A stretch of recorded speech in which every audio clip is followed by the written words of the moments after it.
please stand for the Chairman of Thanet District Council.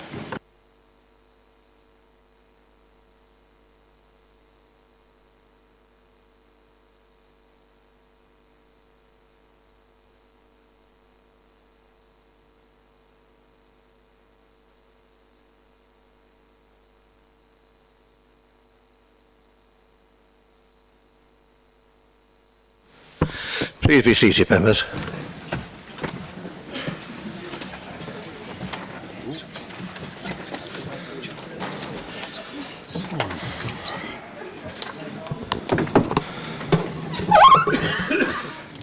Right.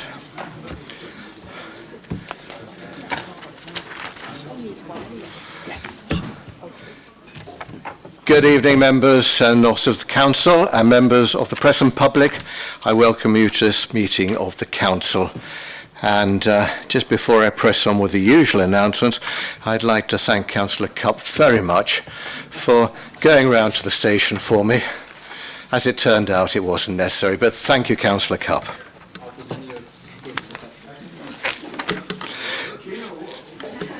So, pressing on with the usual announcements. If the fire alarm is activated, please vacate the offices via the stairs, either through the security doors to my right or opposite the lifts in the foyer. Please do not use the lifts. Please assemble in Hawley Square on the green. Officers will assist you and advise when it is deemed safe to return to the chamber. With respect to filming of the meeting, I would advise that if filming takes place, anyone in attendance in the public areas may have their image captured. Therefore, I urge anyone filming proceedings to avoid filming members of the public, particularly if there are children present. Does anyone intend to film the meeting this evening? I don't see any indications as such. Any filming or recording will not be permitted for any item of business where exempt or confidential information is considered following the exclusion of the press and public from the meeting. With respect to the restriction of the use of mobile phones, would everyone present please ensure that their mobile phones are turned to silent and they are not used to make or receive phone calls during the meeting? And do forgive me, I'm just about to do that with mine now.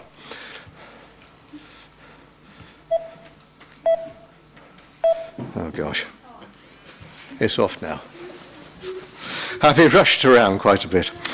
So, right, agenda item 1, apologies for absence. I have received apologies from Councillors Rozecki, Day, Farrance and Paul Moore. Are there any other apologies this evening? Yeah, Chair. Who have I got? Councillor Councillor Fellows. Townend, Councillor Coleman-Cook and Councillor Banbridge. Got those there. Do I have any other apologies this evening? Councillor Garner. Councillor Gregory. Do I have any other apologies? Councillor Ara. Councillor Ara. Councillor Piper. Councillor Linda Potts, Chairman. Lovely. We've got all those marked down. Thank you very much indeed. Agenda item 2, announcements. I've not been informed of any announcements. Inclined to give a few myself, but not this evening. Agenda item 3, declarations of interest. Are there any declarations of interest this evening? I don't see any indications. Agenda item 4, minutes of the previous meeting. I move that the minutes of the meeting of Council held on the 9th of February 2023 be approved and signed as a correct record. Will the Vice Chair please second? Second that, Chair. Do members agree? Thank you. Agenda item 5, petitions. No new petitions have been received in accordance with Council Procedure Rule 12. Therefore, moving straight on to agenda item 6, that is questions from the press and public. There have been 3 questions received from the press and public, and in accordance with Council Procedure Rule number 13. Please note that only the questioner and respondent are permitted to speak on the question. Could the questioner please only state the name of the Cabinet member to whom the question is to be put and read out the exact wording of the question that they submitted to the Council. So, moving on to agenda item 6A, question number 1 from a member of the public regarding street cleansing. I am therefore pleased to welcome Miss Bright to the meeting. Miss Bright, would you like to make your way to the microphone, please.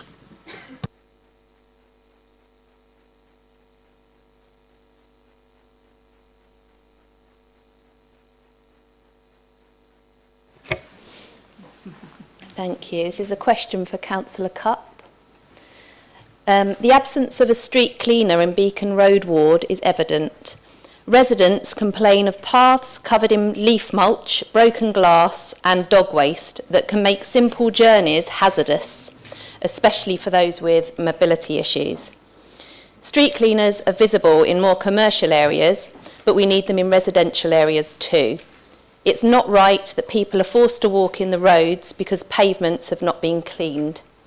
Furthermore, the removal of dog waste bins next to our alleyways has meant piles of dog waste bags have been left where the bins once were. What plans do the council have to urgently clean up the streets in my ward to ensure our residents are able to walk around safely? Thank you. Thank you very much indeed, Ms Bright. I believe actually this question is for Councillor Bayford to answer. Councillor Bayford. Mr. Chairman. Yep, thank you. Thank you for that. And thank you, Ms Bright, for your question. Last year, we introduced a zonal system for our street cleaning service, which most people feel has led to an improvement in the standard of cleaner streets. I'm sorry if you feel that this improvement has not been felt in Beacon Road ward. We are currently exploring the opportunity for an online reporting tool which will allow members of the public the ability to directly report areas of concern regarding litter.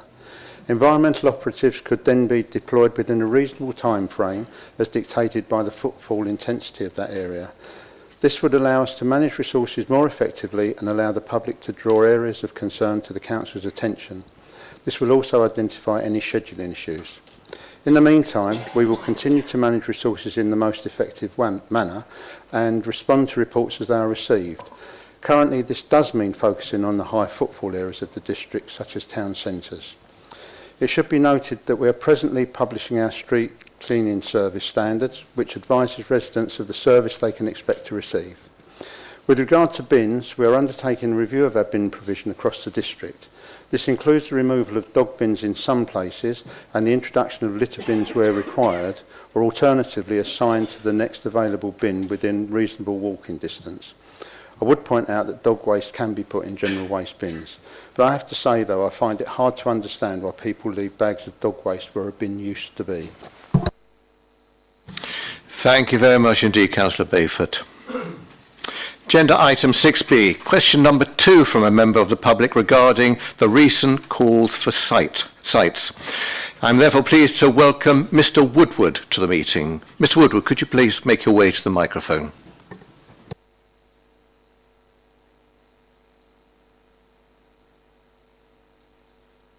Thank you, Chair. Thank you for the opportunity to ask this question. The question is, with the Isle of Thanet's top quality food producing farmland under catastrophic threat from overdevelopment, why did Thanet District Council decide to continue activity with a second call for sites whilst the local plan was paused? Thank you. Thank you, Mr Woodward. I call upon the leader, Councillor Ashby. Thank you, Chair. Thank you, Mr Woodward, for your question. The adopted local plan, including the housing requirements, was prepared in accordance with the government guidance. It was agreed by 2 independent inspectors. The guidance has not changed and neither has the housing standard method. However, the government has published some proposed amendments to the National Planning Policy Framework and has indicated its intention to review the standard method in 2024. The Council will be responding to the current government's consultation on a number of key points, including the greater clarity should be given to the government's position on the status of best and most versatile agricultural land. The proposed wording in relation to agricultural land is very vague and should be strengthened. The local plan update has been delayed in terms of making any formal decision in relation to the local plan, including housing land and other policies. This is because the Council is waiting for the Government to provide clarity on potential future housing requirements and the status of best, most versatile farmland and other matters. The level of housing requirement informs many important decisions in the local plan, and until there is clarity on this matter, it is difficult to move the plan forward. However, the call for sites process is an integral part of the ongoing review. Thank you very much indeed, Leader. Agenda item 6C, question number 3 from a member of the public regarding the Levelling Up and Regeneration Bill. I'm therefore pleased to welcome Miss McCourt to the meeting. Miss McCourt, could you please make your way to the microphone? Hello. This is a question to Councillor Ashby again. My question is, in light of the current consultation regarding the Levelling Up and Regeneration Bill, reforms to national planning policy, part of the reforms include the need to, quote, make sure that food security considerations are factored into planning decisions that affect farmland. How does TDC intend to address this issue now, rather than wait for government responses to correspondence already sent, which does not even address the issue of us losing our local farmland? Thank you. Thank you, Ms McCall. I call upon the leader, Councillor Ashby, to respond. Thank you, Chair, and thank you for your question. Very similar, obviously, to the previous question that was asked. The Council will be responding to the current government consultation on a number of key points, including greater clarity should it be given to the government's position on the status of best and most versatile agricultural land. The proposed wording in relation to agricultural land is very vague, and it should be strengthened. However, until the changes are made to the NPPF, the Council must adhere to the government guidance as it currently exists in both plan making and decisions on planning applications. This does not provide an opportunity to rewrite the provisions of existing plans.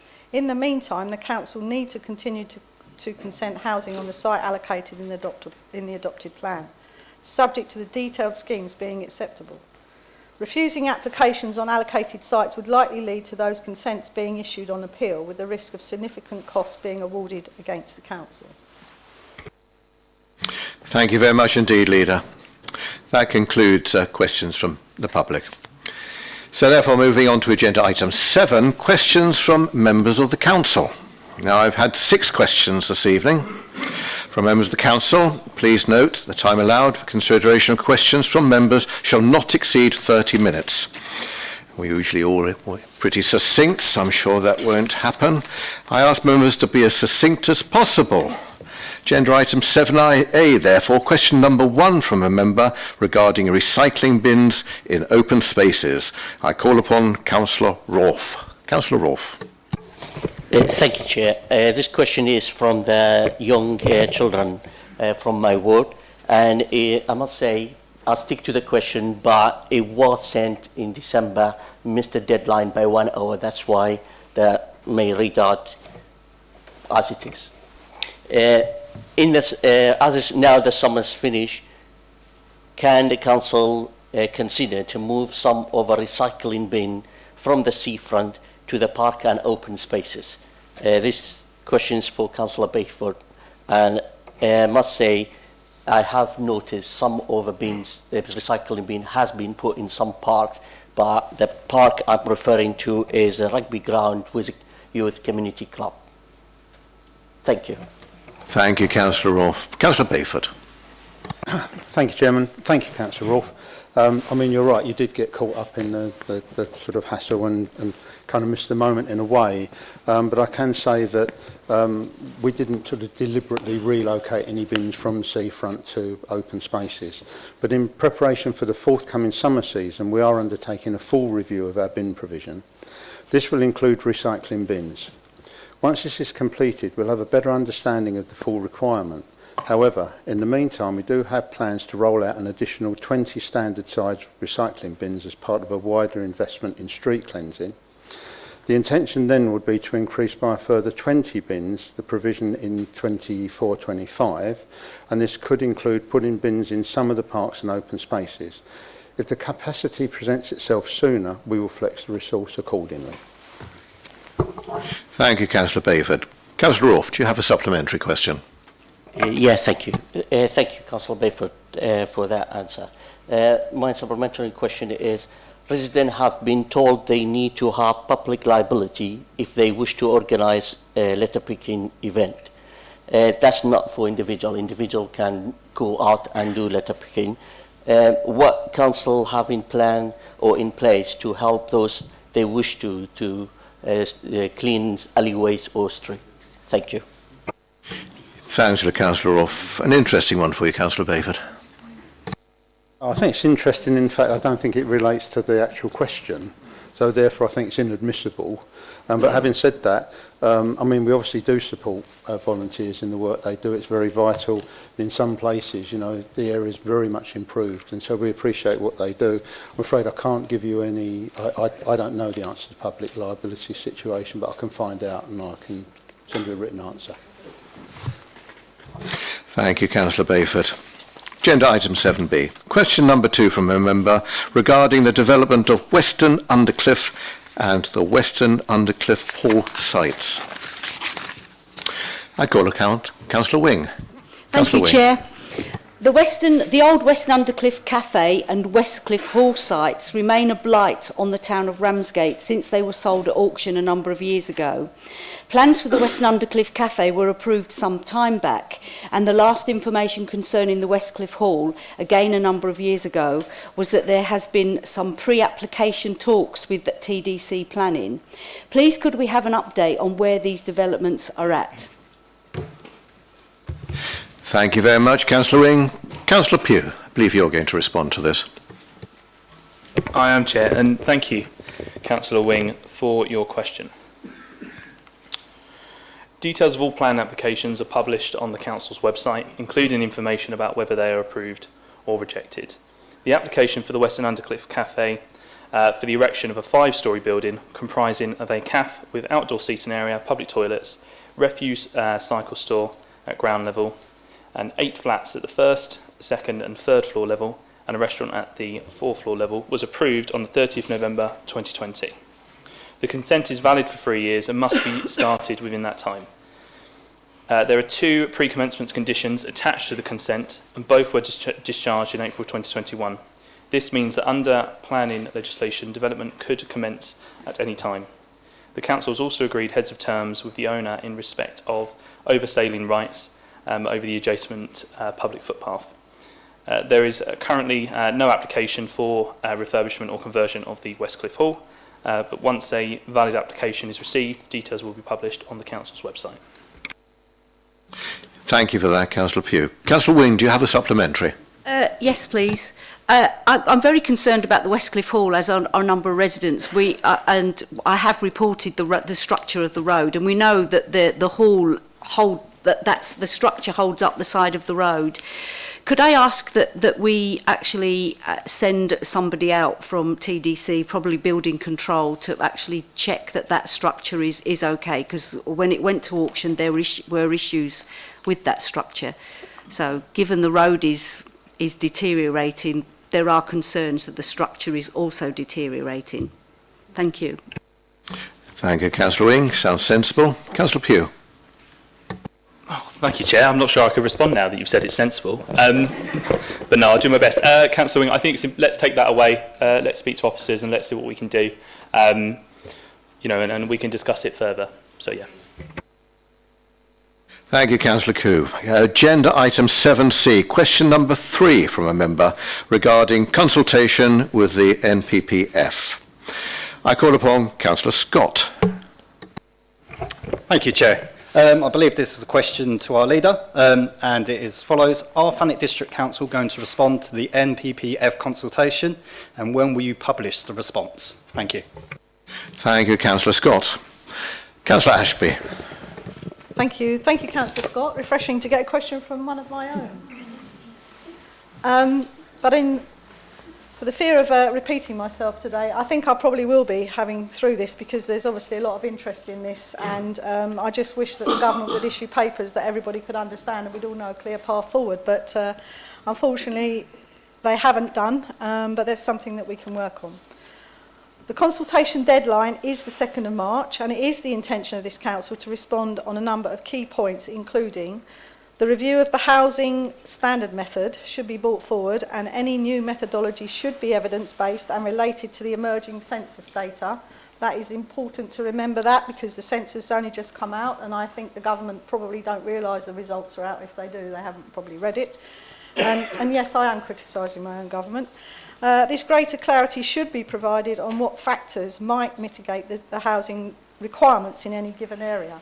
The indications are that we probably don't need the numbers that were originally set about, but until we start to challenge it and dig down deep into it, then there will be a problem.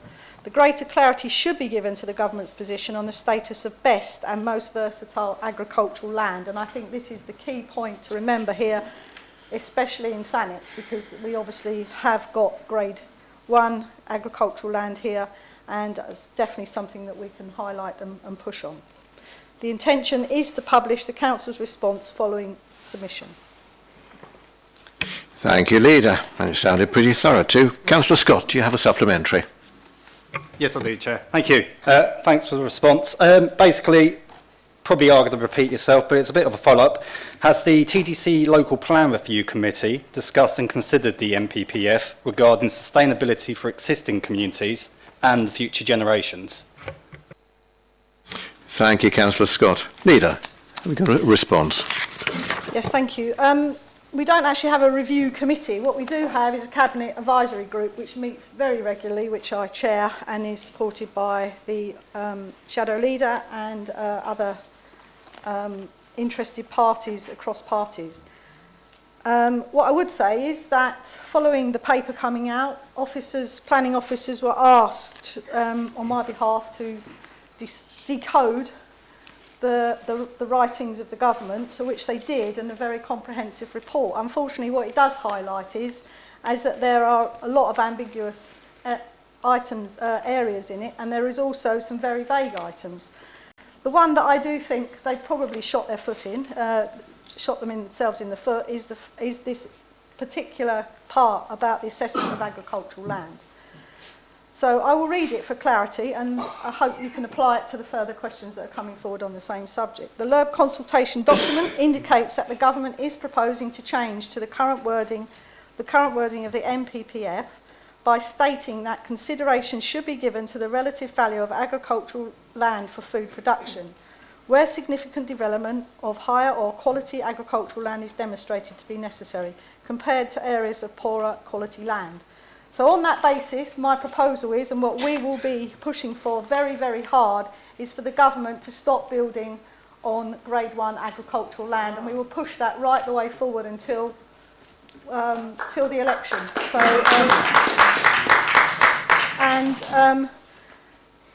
because they've put it in such a vague way, I actually feel it's easier for us to attack. So I have been pushing, as you know, a long time, along with Sir Roger Gale, on all of the issues regarding numbers. We wrote a comprehensive paper. It was sent to the Ministry, the Housing Minister, of which we've had 6 in the last 12 months. So it was, I'm not sure they passed it round as they went round the revolving door. But certainly is number 1 priority for me. Coming from farming family, it is important. So we need to push and be specific on that one point. And I think that going forward, we can't do much about what's happened in the past, but we certainly can do much about what's happening in the future. Thank you, Chair. Thank you very much indeed, Leader. We went over our 2 minutes, but I don't think any of us minded because we had such a thorough answer.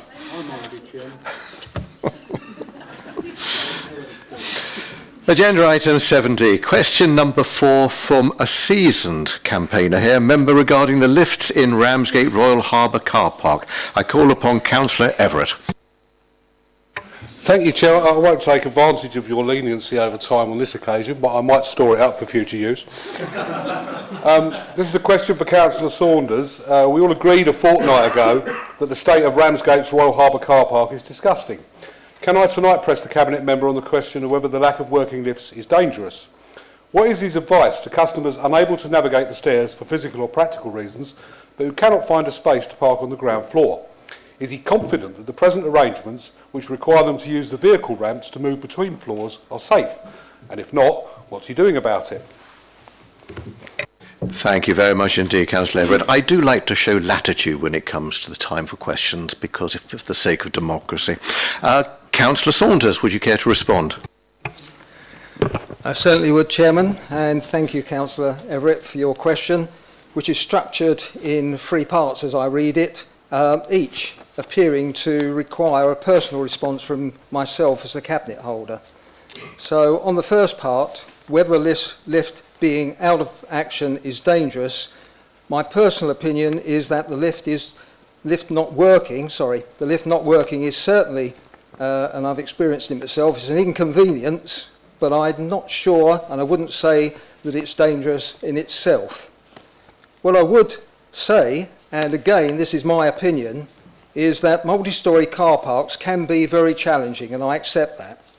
They're usually compact in design, requiring tight corners and blind spots inevitably, etc., which is why many users would prefer to use an open car park, but I wouldn't say that they are inherently dangerous.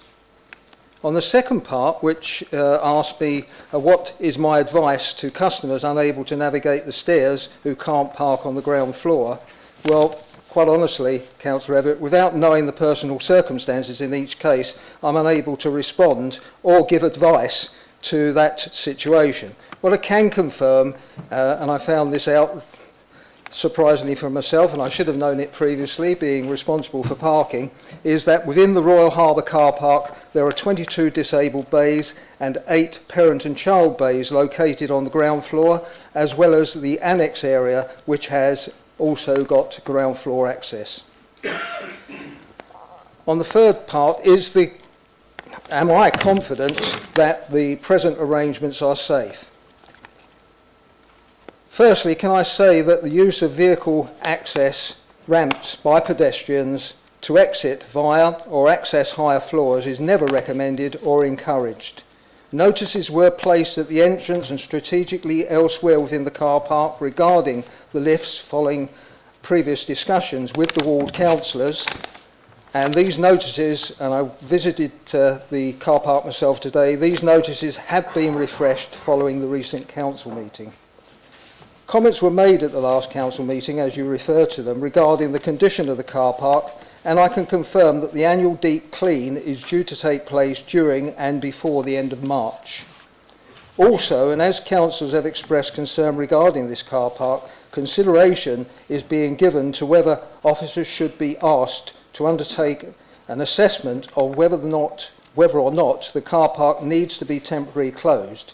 In addition to the issue regarding the lifts, this may be necessary anyway, because I understand that we have an issue regarding free running with youths using the multi-storey car park to access other areas external to the car park. And I understand that on one instance there was a person actually used the car park to access the roof of a passing bus. Thank you. Thank you, Councillor Saunders. What you're saying is that you can't put yourself in danger from a lift that doesn't work. Absolutely right. I call upon Councillor Everett for a supplementary. Well, I thank Councillor Saunders for his reply, but of course the point is that because the lifts don't work, people are using the vehicle ramps. I'm not personally persuaded that the signage that's been provided has been adequate, and of course people could be pointed in the direction of Staffordshire Street car park, which is all on one level and doesn't require any lifts.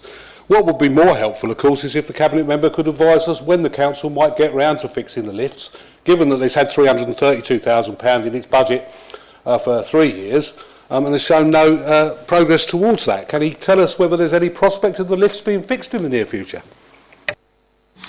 Thank you, Councillor Everett. Councillor Saunders. Unfortunately, I've had no update regarding the lifts. I would like to see them obviously repaired as soon as possible, but you do mention that the fact that that money's been there for 3 years and this administration has not been responsible for all of that time.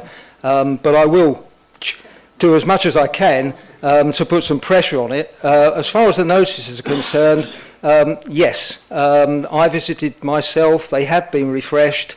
I think I need to review the wording. You're absolutely right. There needs to be reference to alternative arrangements, and I'll do my best to get those notices updated and reviewed as soon as possible. Thank you. Thank you, Councillor Saunders. Agenda item 7E, question number 5 from a member regarding the local plan and housing numbers. I call upon Councillor Braidwood. Thank you, Chair. My question is for Councillor Ashby. Thanet's local plan has been written using data from the government's faulty, out-of-date algorithm.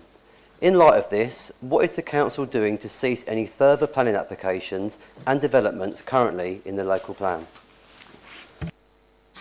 Thank you. I call upon the leader, Councillor Ashby, to respond. Thank you, Chair. Thank you, Councillor Braidwood. The adopted local plan, including the housing requirements, was prepared in accordance with the government's guidance and was agreed by 2 independent inspectors. The guidance has not yet changed, and neither has the housing standard method. However, the government has published and proposed amendments to the National Policy Framework and has indicated its intention to review the standard method in 2024. I will refer back to my aide memoir. The Council will be responding to the current consultation on a number of key points, which I think I outlined earlier. However, even if there were significant changes to the government's guidance and the standard method, it will only affect the level of housing land required in future local plans. That is, it may lead to a lower level of additional housing required as a result of the current review, which extends the plan period to 2040. It does not provide the opportunity to rewrite the provisions of existing plans. In the meantime, the Council needs to continue to consent housing on the sites allocated in the adopted plan, which was adopted in 2020, subject to the detailed schemes being acceptable. Refusing applications on allocated sites would likely to lead to those consents being issued on appeal and the significant costs being awarded against the Council. Furthermore, if the Council were to refuse planning permissions for schemes on allocated sites, this would undermine the Council's position in relation to the housing delivery test and trigger presumptions in favour of new housing developments. Thank you very much, Leader. Councillor Braidwood, do you have a supplementary question? Yes, I do, Chair. Thank you, Councillor Ashby. If the Council continues to allow developments to simply press on using the faulty out-of-date algorithm, does it accept responsibility for the loss of some of the best and most versatile agricultural land for food security? Thank you. Thank you, Councillor Leader. Back to you, Leader. Do you have a response? Thank you, Chair. Well, all I can do is keep reiterating what I'm saying there. We will do everything we can to challenge the Grade 1 agricultural land. And as soon as the government come to realise and do some joined-up thinking, then hopefully we will get there. But there is very little that we can do on the allocation prior to that. But we need to keep emphasising. But I would remind everybody here, it's not the council that puts the land up, it is the farmers. So, you know, maybe some pressure on them as well would help. But, you know, there is a lot at fault here, but we can only carry on campaigning for what we can do against central government. Thank you. Thank you very much, Leader. Agenda item 7F, question number 6 from a member regarding housing developments and southern water capacity. I call upon Councillor Smith. Thank you, Chair. It's usually me banging on about the farmland, but events of the last few months have demonstrated that Southern Water is currently unable to provide a reliable supply of drinking water to homes and businesses across Thanet. Recent incidents have included multiple water outages with inadequate compensation and scant regard for the needs of their most vulnerable customers. Does the Leader agree with me that it is irresponsible for TDC to continue to approve any further large housing developments in the district until Southern Water has completed upgrading its infrastructure and is able to demonstrate a water supply that is fit for purpose? Thank you, Councillor Smith. An issue I'm sure that plays on a lot of people's minds. I call upon the Leader, Councillor Ashby. Popular tonight, Chair. Perhaps I'll take you up on your offer of being the lift attendant, because I've been up and down quite a bit tonight. So. Councillor Orban. Wow. So the local plan considers the issues of water supply throughout its development and delivery by engaging with the relevant utility companies, specifically including Southern Water. This engagement provides Southern Water with strategic opportunity to consider the impact of housing growth on water supply. In addition, the water providers produce and publish regional and local water resource management plans, which currently this does not mean focus on the high footfalls areas of the district. Sorry, I've lost my... I've lost my train there. Sorry about this. Oh, sorry, yes. So the water variety project. So as you know, I sit on the task force group, and we are endeavouring to Pathfinder's task force group, and we continue to engage with Southern Water. But it is completely outside of my remit to actually stop any building until Southern Water completely upgrade their infrastructure. I think it would mean that we probably don't have any building for the next 100 years, but hopefully we can push them on.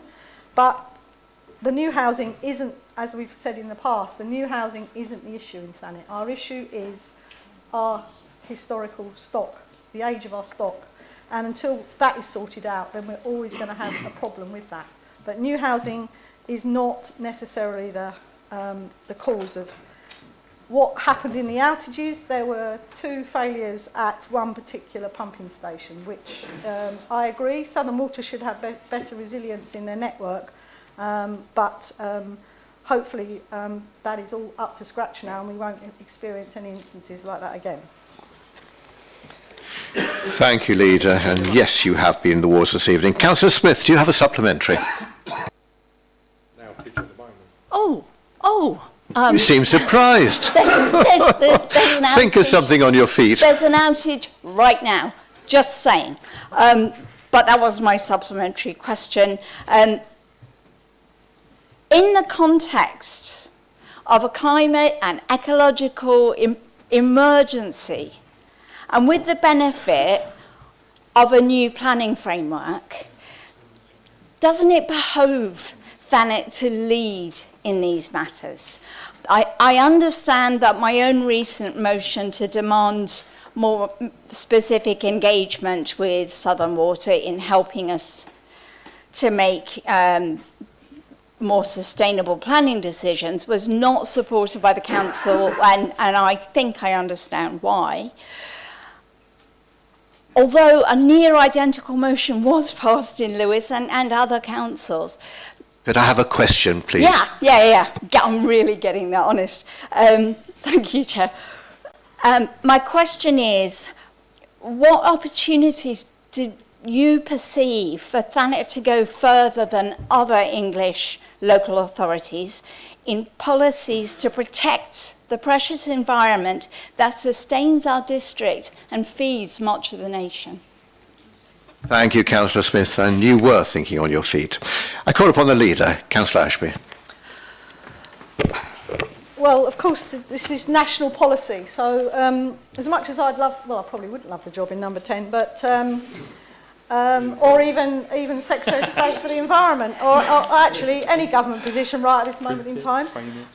But it is down to the central government, and all we can do as a council is continue to put pressure on the government, whichever government it may be, to actually force the water providers to step up to the plate.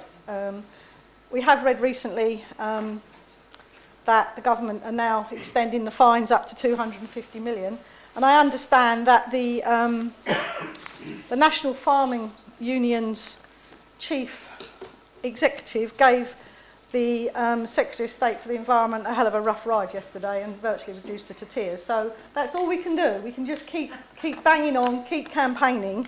I would like to add that Overview and Scrutiny are going to host some evidence that's coming in from Southern Water to challenge them again. So we just got to keep challenging them. But I can't stop what's happening because it's national policy. And as much as I'd love to, I don't have that power. Thank you, Chair. Thank you very much indeed, Leader. Agenda item 8, notice of motion. No motions on notice have been received in accordance with Council Procedure Rule 3. Therefore, I'm afraid it's back to you, Leader, for agenda item 9, the Leader's report.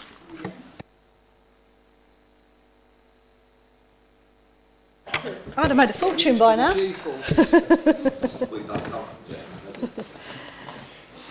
As my penultimate Leader's report for this term is somewhat shorter than usual, as a good deal of my workload has been working on with the Cabinet and officers putting together the budget for this year. I would like to thank all members for their scrutiny and support by voting to agree what is an ambitious 2023-24 budget by virtue of the extra investment in growth for service areas such as enforcement and our property team. Every year it gets harder to produce a balanced budget for whoever is in control, so aiming for a more self-sufficiency by increasing revenue growth is essential foundation for the future of this council. Another main area my time has been involved with is working closely with the CMT, putting together the future delivery for the Port of Ramsgate. This week, members will have received a briefing and the Cabinet report outlining details of this exciting opportunity for Thanet to reinvigorate the port and utilise more of its potential. It is a complicated process, and the robust report outlines the models that have been considered. This is a wonderful chance to build on the Levelling Up funds and to bring future financial and employment sustainability to the area. This month started off with more good news for the expansion of Thanet's tree canopy, with our Open Spaces team hosting a tree planting event at Ware Recreational Ground. Sixth form students from Chatham and Clarendon Grammar School volunteered to help plant an additional 16 standard trees to complete the 2022-23 Ramsgate tree planting project. We have received a revised draft neighbourhood plan from Broadstairs and St Peter's Town Council and are now seeking views on the proposal, which is the last opportunity to comment before the proposed plan goes to the independent examiner, which will update the existing neighbourhood plan. The 6 weeks consultation opened on the 9th of February and closes at 5 p.m. on Thursday, the 23rd of March 23. I will finish off with the amazing story of the Banksy artwork that appeared as is his way overnight on the side of a house in Margate. As you'll be aware, this has attracted a worldwide audience. I think Margate is becoming more recognised than Westminster these days. This work does, of course, raise the important issue of domestic abuse, and we have been in touch with the owner of the property to understand their intentions around the preservation, who, as this is being reported in discussions with the Dreamland Estate to provide a solution for the future of the work. Thank you, Chair. Thank you very much, Leader. Can I just ask a question? How do we know it's a Banksy? He confirmed it on his website, Chair. I see. All right. I call upon Councillor... He claimed it on his website. I have reason to believe it. We tried claiming the fridge, but I did have the idea that maybe we should take ownership of the fridge, but I was talked down on that one, Chair. Very good, very good. I call upon Councillor Everett to comment on or ask questions in relation to the Leader's report.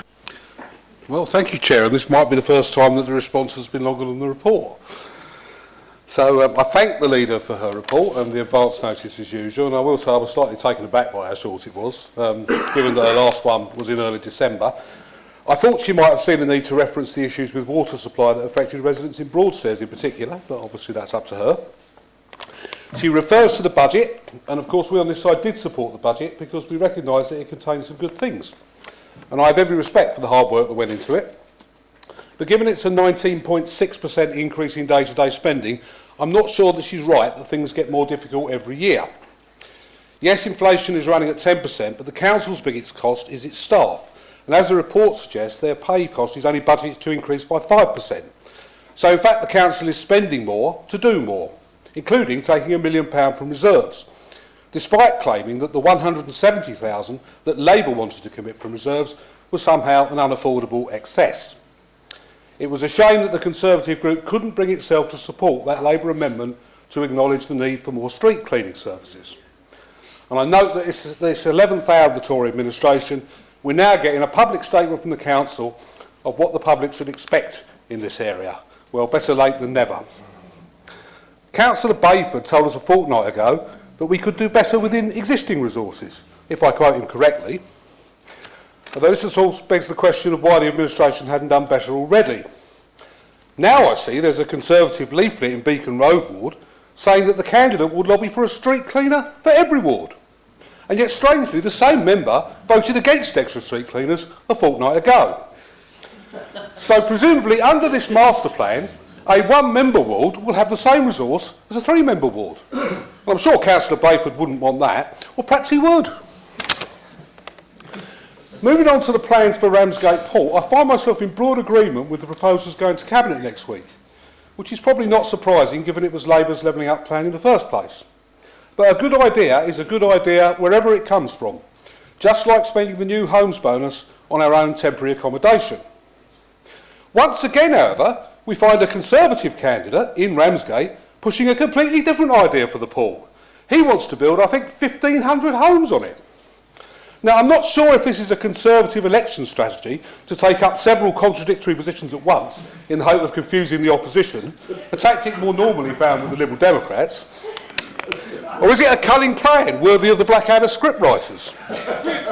Or perhaps the Conservative Party is just falling apart locally as well as it is nationally. I don't know if you can help on that one, Chair, or possibly Vice Chair. On a serious note, the public does expect important decisions like these about the port to be taken in public by elected members, whoever they may be after the election, and I hope Cabinet will bear that in mind next week. So finally, we come to the hokey-cokey story. The Banksy freezer in Margate. She brought the old freezer in, she put the old freezer out, but it was the council's reputation that was shaken all about. On this one, the leader does have my sympathy. Public safety must be the council's primary concern. And if I have a criticism, it is that the leader was a bit slow to communicate what the council was doing and why. And it did look, from the outside anyway, as if the leader didn't know. But I'm sure it's an episode that the leader won't forget in a hurry. And there is, as she's alluded to, a serious side to the issue in highlighting domestic abuse, which is not a subject for hilarity. I will say that I'm very happy that the problem arose on her watch and not mine. But at least it was a light-hearted episode that has had a happy ending, and I'm sure that we can both share a smile over it now. Thank you, Chair. Well, Councillor Everett, I'm just going to take a moment out to say I thoroughly enjoyed that, and I think we all did. I just wish you'd been like that for most of my time as Chair. We'd have had some very enjoyable evenings. And yes, by the way, the Vice Chair and myself have had enough of all of it. I call upon the leader to respond. Thank you, Chair. I'm actually seriously thinking of forming a new group for council. We've all seriously had enough of it all, group. No, on a serious note regarding the budget, yes, I do thank you, and it does get harder, but hopefully we set a budget that might make it a tad easier if we have some independent revenue coming in, because we can't, as you quite rightly say, on numerous occasions, we can't rely on central government anymore, and I've accepted that and tried to find a way forward. On the port, yes, it is good news. But a cunning plan was hatched by Baldrick, I think, at one point, and it is unfortunate that... was that Councillor Bayford? What was that? Baldrick. Well, as long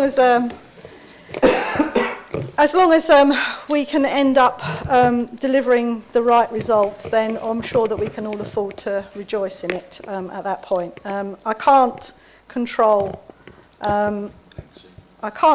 the cats out there on what they want to say to the press prior to election, but obviously following that, then it might be a bit easier.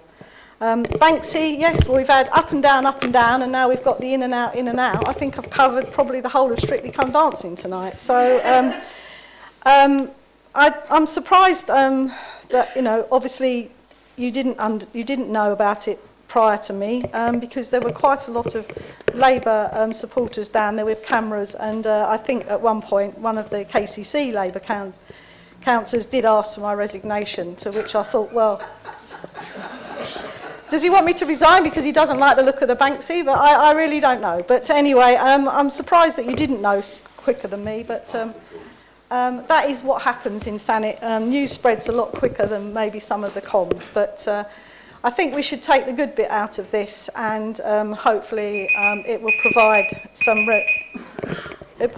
provide some visitors, which will bring valuable revenue into our economy. Thank you, Chair. Thank you very much, Leader. I call upon Councillor Garner. Are you going to entertain us as well, Councillor Garner? Well, I think I can assure you that I won't be reaching the same levels of brevity as Councillor Everett in this response, although I shall do my best at some point.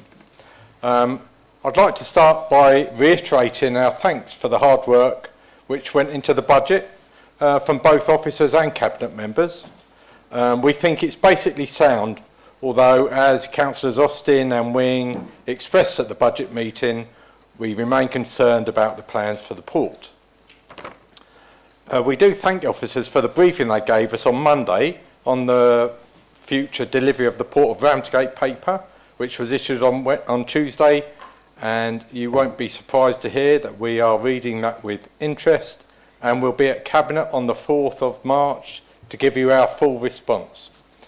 In the meantime, while we've remained puzzled as to why we're going back into Ro-Ro when other ports are cutting in services due to lack of demand. We do agree with officers that job creation at the port is very important for Thanet, and believe that the really forward-looking part of the plan is the green campus, and we're concerned that it's in danger of being squeezed into very little space with limited scope for expansion, when this offers our best opportunity to train our adults and young people for the jobs of the future.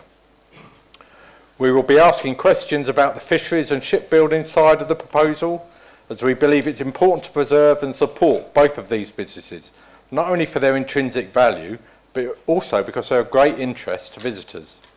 We will also be expressing our concerns about Brett's plans for expansion, and are surprised that, having only just provided them with a new berth with massively greater capacity than the old one, further expansion plans are being proposed on the back of a phone call between them and us. We'd have expected intensive negotiation to have taken place from the moment we proposed replacing the berths last year. On top of these and any other questions, our key concern would be any proposal to delegate decisions to officers. We've all worked hard over the last year or so, especially you, Leader, to wrest back control and make sure we are not excluded from information and decision making. As we approach a local election, we believe it is important that this and any other future Cabinet steps up and takes control of this and other projects. Our open green spaces are under constant threat from development, and having a robust neighbourhood plan is a useful level of protection against this. When a couple of those green spaces were recently sold on the Wimpey estate, the fact that they were designated as such in the Broadstairs and St Peter's plan helped enable the planning application to build on one of them to be refused. With the latest iteration of this plan now out for review, I would encourage all residents of Broadstairs to engage in the consultation process, and also recommend it as a decent example of a plan to be used by any current or future town councils in the area. Related to this, we believe a closer, mutually respectful and supportive working relationship with town and parish councils is going to be increasingly important for us all. So we are looking forward to the publication of the Overview and Scrutiny Committee's Town and Parish Council's Working Party report, and hope the Working Party's recommendations will be implemented. Another element of protection which has so far proved valuable to protect green spaces are the tree protection orders placed on the trees on the Wimpey estate when the land was sold. So while of course it's great to hear about all the tree planting across the district, especially the planting involving sixth form students from Chatham and Clarendon Grammar School, these and all other existing trees in Thanet need to be given as much protection as possible, and we would like to see a change of emphasis in TPOs which makes it easier for them to be applied. Finally, Banks's latest creation on the side of the house in Margate. As has been said, it's brought a lot of attention to the district and, more importantly, to the issue it highlights, the continuing scourge of domestic abuse. We're pleased that the Oasis Domestic Abuse Service charity will be benefiting from its sale and temporary rehousing in Dreamland. They've done an excellent job supporting survivors of domestic abuse for nearly 30 years, and unfortunately their service is needed more and more as the number of victims has risen. As Oasis themselves said, until we live in a world free of abuse, they and other groups will continue to fight this issue and do all they can to support survivors. It's an issue we should all be fighting and a cause we should all be supporting. Thank you. Thank you very much indeed, Councillor Garner. I call upon the leader, Councillor Ashby. Thank you, Chair. Thank you, Councillor Garner. Report. Well, obviously that's the whole point of issuing the report, so everyone's got time to examine it. And then I look forward to the questions that under 20.1 that no doubt will be coming our way next Thursday. I mean, it is important that we all look at this, but I will emphasise again that this council needs to make our assets work for us, and this is a prime example which hasn't been working for us, and we need to turn that round. If in the event that following the well, I think it's a bit of it's a weird thing, but it's a sort of reverse purchase process, but it's something that needs to travel correctly through the process. And if at the event of that we end up with no interested parties, then you will be proved right that there isn't the facility there. And if they're queuing up to come in, then I will be right. So I hope that the industry advice that we've been given, which has been extensive from people that actually know about this stuff, actually it is there. And I hope that it turns round the fortunes, because if we actually make some revenue out of the port, then we can probably have a street cleaner in every ward, Chair. But not impossible. But no, but yes. But, you know, the point is, again, that a decision needed to be made. I've made the decision, be it right or wrong, but at least it's a decision. We will see, the proof will be in the pudding. One of us has got to be right and one of us has got to be wrong. But I just hope it's me. But it won't be done in an instant. These things take time. Councils have to go through the due process, obviously, and we hope that it doesn't attract the negative attention. It needs to attract positive attention. But I can assure you, there are a few eyes already looking, so hopefully we can put to bed a good concession that brings some prosperity to the whole of the district. The neighbourhood... Oh, can I sit down now? The neighbourhood plans are exactly what they're there for, and you're quite right. They are there to protect and to be specific about certain areas. And it is important that people engage within the consultation process. That is what they're meant for. And yes, the Oasis, extremely important work that they do. And I wish that we didn't have to have the requirement of this type of organisation. But unfortunately, they've been around for a long time. And sadly, I think they'll be around for a lot longer. But all we can do is do everything we can to support them. Thank you, Chair. Thank you very much indeed, Leader. I call upon Councillor Reverend Stuart Piper to comment on or ask questions in relation to the Leader's report. Thank you, Mr. Chairman. Thank you, Leader, for your report. I will try and make my response shorter than your report was. Thank you also to the team for putting the budget together. I would just like to say on the record that I was very disappointed not to be able to vote on the budget and support all the effort that had been made.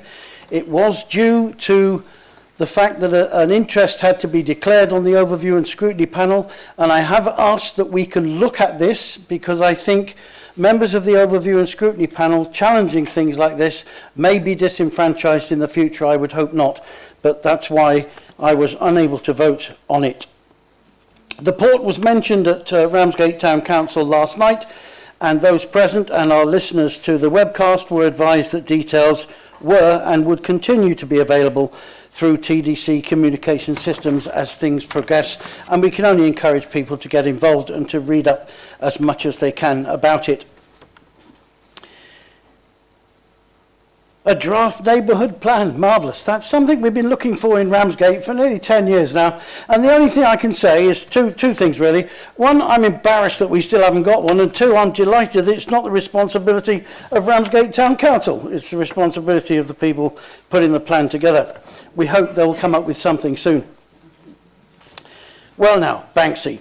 I'm still not sure, Leader, whether Banksy was highlighting the problem or suggesting a solution. With half a body hanging out of the deep freeze, it did cause me to wonder.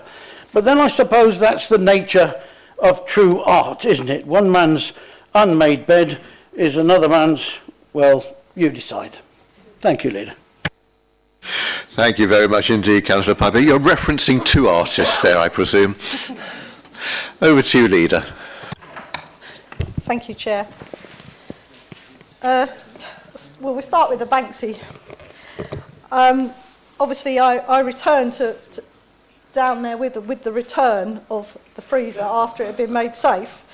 I was greeted with quite a lot of photography going on, and I did actually do a bit of a pose as to diving in the freezer myself, but and with a little quip that most people in Thanet would probably like to see me put in the freezer. But no, it was light-hearted. There was some, how can I say, there were some unpleasant exchanges, which I think was very, very unfairly pointed at the council. We do have a duty of care, and we carried out what was believed to be correct.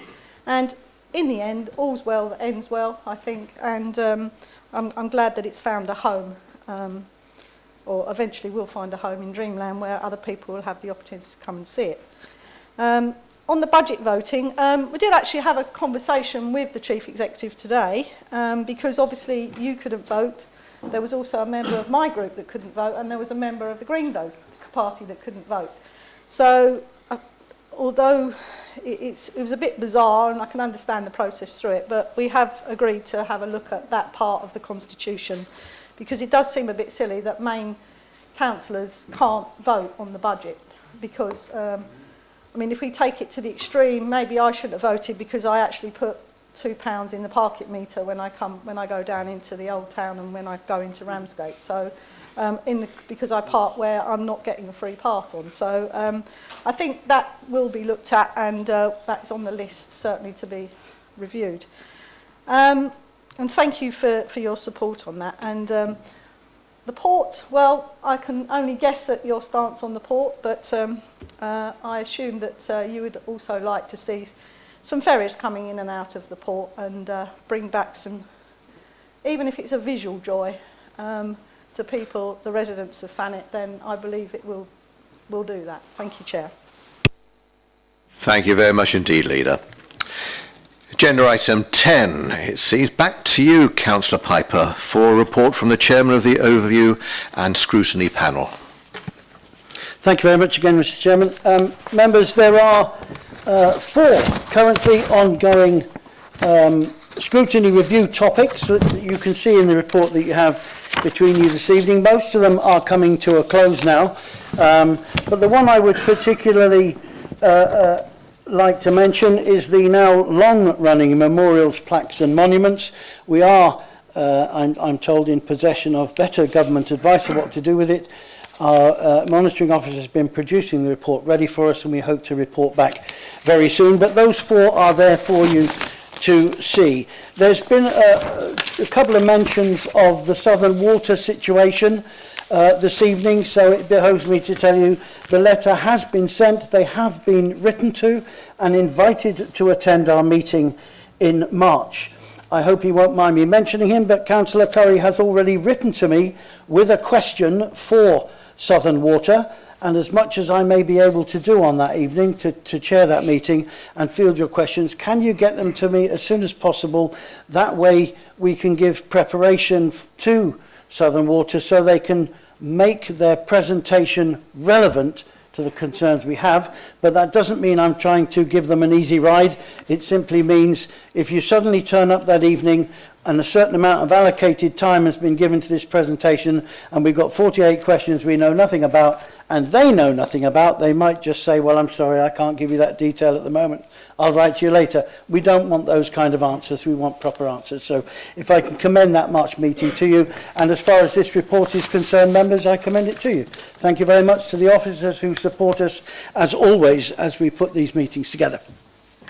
Thank you very much indeed, Councillor Piper, and that does make good sense, everything you had to say. Do members have any comments? Councillor Garner. Thank you. Yeah, I'd just like to ask for a little bit of clarity, please, Councillor Piper, about the Southern Water invitation. You mentioned they've been invited. Have you had any indication whether they're going to attend yet? Any reply?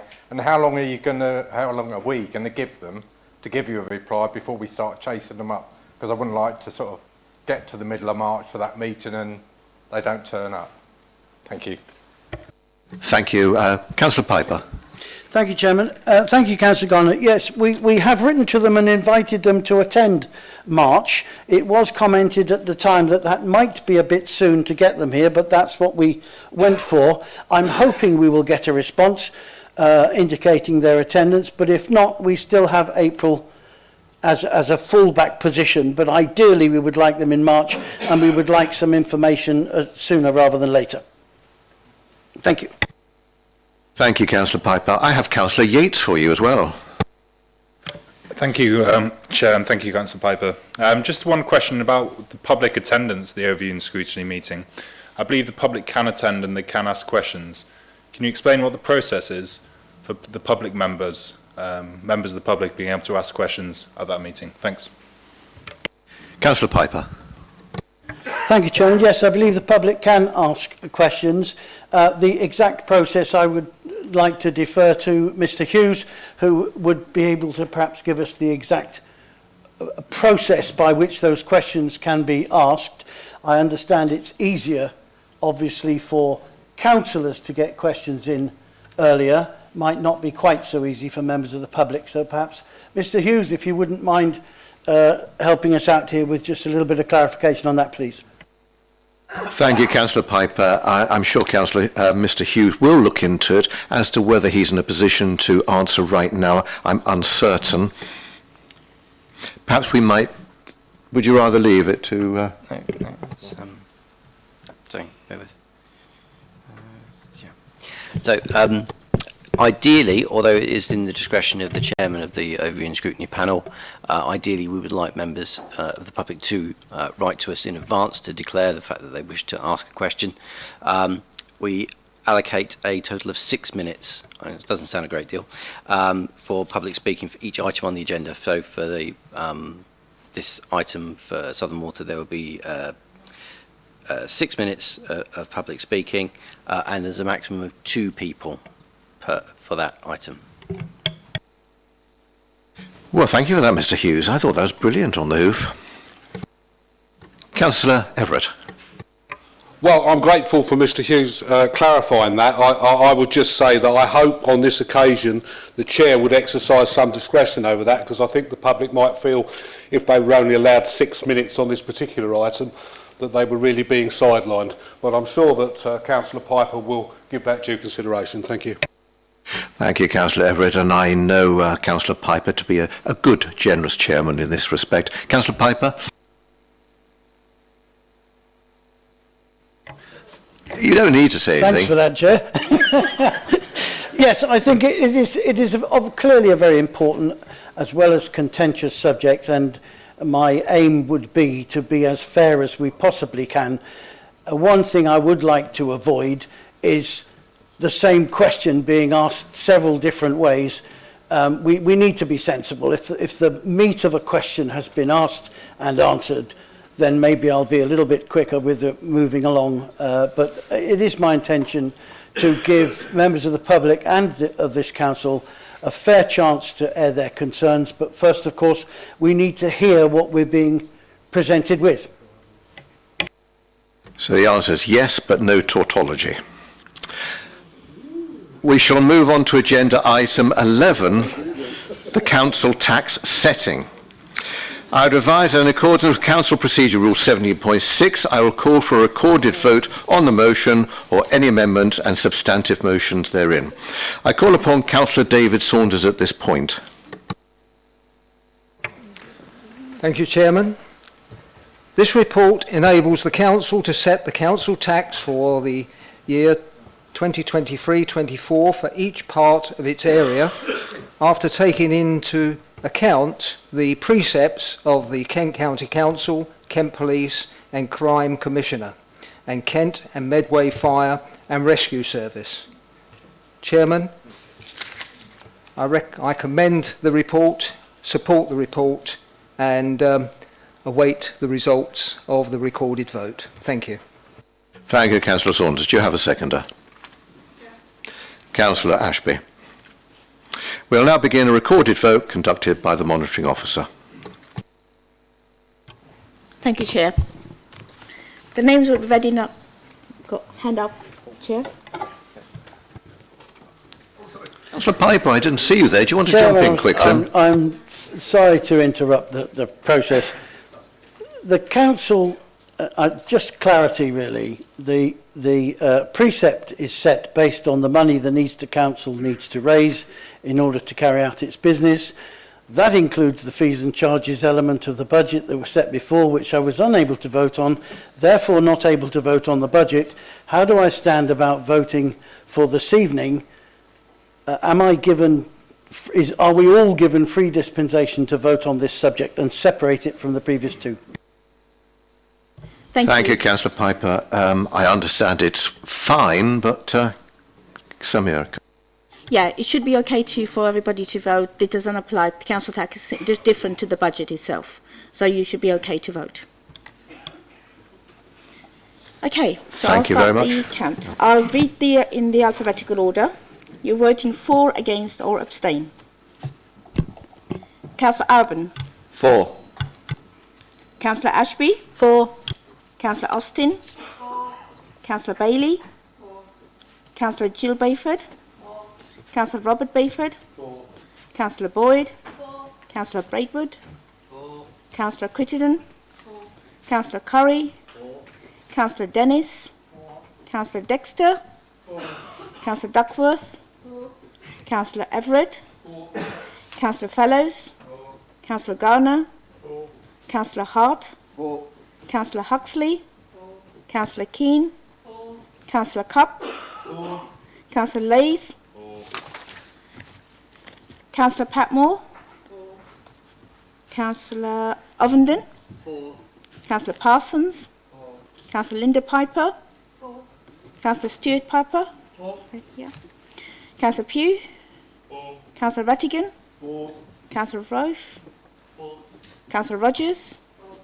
Councillor David Saunders. For. Councillor Maeve Saunders. For. Councillor Savage. For. Councillor Scobie. For. Councillor Scott. For. Councillor Shonk. For. Councillor Shrub. For. Councillor Smith. For. Councillor Tomlinson. For. Councillor Vollin. For. Councillor Whitehead. For. Councillor Wing. For. Councillor Wright. For. And finally Councillor Yates. For. That's unanimous. Thank you very much indeed, members. Agenda item 12. Members' Allowances Scheme for 2023-2024. I move that the recommendation as set out in the report be adopted. Would the Vice Chair please second? Second that, Chair. Do members agree? Thank you. Agenda item 13. Oh, did I? Who was it? Councillor Austin. I didn't see you. Thank you, Chair. I just wanted to point out, at the risk of being a Groundhog Day person, that we still have chairman and so on in the listings here of allowances, and we did agree that we would change that. So could we commend that to officers to make those changes? Thank you. Thank you, Councillor Austin. That is noted. I don't think there's any disrespect intended, though. It's an oversight. Therefore, I'm back. Where was I now? Agenda item 12. Yes, do members agree? Yes, we agreed, yes. Agenda item 13, creation of an appointment subcommittee. I move that the recommendation as set out in the report be adopted. Would the Vice Chairman please second? Second that, Chair. Do members agree? Thank you. Agenda item 14, calendar of meetings for 2023-2025. I move that the recommendation as set out in the report be adopted. Would the Vice Chairman please second? Second that, Chair. Do members agree? Thank you. Agenda item 15, changes to committees, panels and boards for 2022-2023. Oh gosh, I've got to read all this. All right. It's good stuff.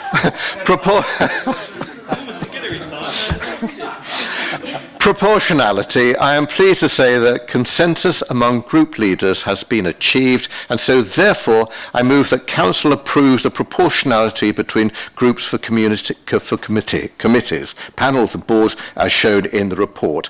Would the Vice Chair please second? Second that, Chair. Do members agree? Thank you. Nomination of members to serve on committees. Group leaders may take this opportunity to advise of changes to their nominations to committees, panels and boards for the remainder of 2022-2023. Councillor Ashby, do you wish to advise of any nomination changes? Yes, please, Chair. As Councillor Hart has decided to leave our group, I am putting Councillor Towning on planning. Thank you, Chair. Thank you, Leader. Councillor Everett, do you wish to advise of any nomination change? I do, Chair, and in so doing, I'd like to thank Councillor Hopkinson for his service to the Labour Group. Right, Licensing Board, Councillor Scobie has kindly agreed to fall upon his sword, removing one member. Governance and Audit, Councillor Yates will replace Councillor Hopkinson. The Constitution Review Working Panel, Councillor Curry will replace Councillor Hopkinson, and the Appointments Panel, Councillor Everett will take that seat. He's very keen, isn't he? Councillor Garner. Oh, sorry. Who was... Sorry, Chair. Leader. Councillor Everett just reminded me, on the appointment of the Appointments Committee, I would nominate myself to sit on that panel. Forgive me for forgetting that bit. No, it's perfectly all right. I mean, we put things to right, so that's good. You can face each other across the battle zone. All right, all right. Councillor Garner, do you wish to advise of any nomination changes? Yeah, thank you, Chair. So on the Governance and Audit Committee, where we now have an extra place, Councillor Austin will be joining myself on that committee. And on the Appointments Committee, Councillor Austin will be joining Councillors Everett and Ashby in making appointments. Thank you. Thank you, Councillor Garner. Councillor Piper. Thank you, Mr Chairman. Councillor Linda Piper will pick up the additional seat on Overview and Scrutiny. Councillor John Dennis on Licensing, and the changes, I'd like to welcome Councillor David Wallin to the group, and he will take the seat on Planning and Constitutional Review Working Party. Thank you. Thank you very much indeed, Councillor Piper. Members, that concludes the business for the meeting of the Council this evening. Thank you very much indeed for your attendance.